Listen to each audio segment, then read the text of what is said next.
இன்னைக்கு big pass நிகழ்ச்சியில் உலகநாயகன் கமலஹாசனோட entry இருக்கிறதுனால பிக் பாஸ் நிகழ்ச்சி கண்டிப்பாக ரொம்பவே இன்ட்ரெஸ்டிங்காக இருக்குன்னு தான் சொல்லணும்.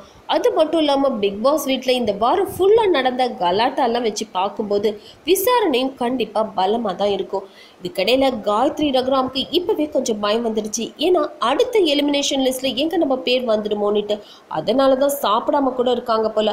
இதெல்லாத்தையும் விட என்னன்னா ஆர்த்திக்கு காயத்ரி கூடவே இருந்துட்டும் காயத்ரி சாப்பிடாம இருக்கிற விஷயம் தெரியலன்னு சொல்கிறாங்க. இதெல்லாம் வச்சு பார்க்கும்போது காயத்ரி ஆர்த்தியை விட்டு விலகி இருக்காங்கன்னு தானே அர்த்தம். அது மட்டும் இல்லாமல் 2 நாளைக்கு முன்னாடி ஆரவ் எப்படியோ கொஞ்சம் தைரியத்தை வரவழைச்சிட்டு காயத்ரி கிட்ட போயிட்டு ஆர்த்தி கிட்ட எப்பவுமே ஜாக்கிரதையா இருங்க, ஏன்னா அவங்க சண்டையை தொடங்கிட்டு உங்களை மாட்டி விட்டுட்டு போயிடுறாங்க, அதுக்கப்புறமா கெட்ட பேரு உங்களுக்கும் சேர்த்து வந்துடுதுன்னு சொல்ல போக காயத்ரி யோசிக்க தொடங்கியிருக்காங்க. இதுக்கிடையில ஏன் என் மேலே மட்டும் கோபமாக இருக்கிறதா சொன்னேன், ஏன் காயத்ரி சேர்ந்து தானே உன்னை டீஸ் பண்ணாங்க, அவங்க மேலே உனக்கு கோபம் இல்லையா, அவங்க தலைவி அப்படிங்கிறதாலையா அப்படின்னு ஆர்த்தி கேட்டதை ஜூலி அப்படியே காயத்ரி கிட்ட சொல்லியிருக்காங்க. இதுவும் காயத்ரியை ரொம்பவே யோசிக்க வச்சிருக்கு. அடுத்ததா யார் எலிமினேட் ஆக போறாங்க? பரணி, கஞ்சா கருப்பு, ஓவியா, இவங்க 3 பேர்ல ஓவியா எலிமினேஷன் லிஸ்ட்ல இருந்தே வெளியில வந்துட்டாங்கன்னு சொல்லலாம்.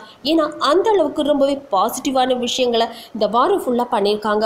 அடுத்ததா இருக்கிறது பரணி. பரணி நின்னா குத்தம், உட்கார்ந்தா குத்தம், நடந்தா குத்தம், பேசினா குத்தம் அப்படின்னு பிக் பாஸ் வீட்டில் இருக்க எல்லாருமே அவரை கார்னர் பண்ணறதுனால பரணியால தன்னை நிரூபிக்கக்கூடிய சந்தர்ப்பமே கிடைக்கல. அடுத்தது கஞ்சா கருப்பு. இவருக்கு மற்றவங்களை பத்தி குத்தம் சொல்றதே பழப்பு, இல்லைன்னா ஜால்ரா அடிக்கிறது. இதனால இந்த 3 பேர்ல யார் எலிமினேட் ஆக போறாங்க அப்படின்னு நீங்க நினைக்கிறீங்க? மறக்காம உங்களோட கமெண்ட்ஸ் சொல்லுங்க. கூடவே லைக், ஷேர் இதெல்லாம் பண்ணிட்டு ஞாபகமா நேட்டிவி ஃபார் சேனலையும் சப்ஸ்கிரைப் பண்ணிடுங்க.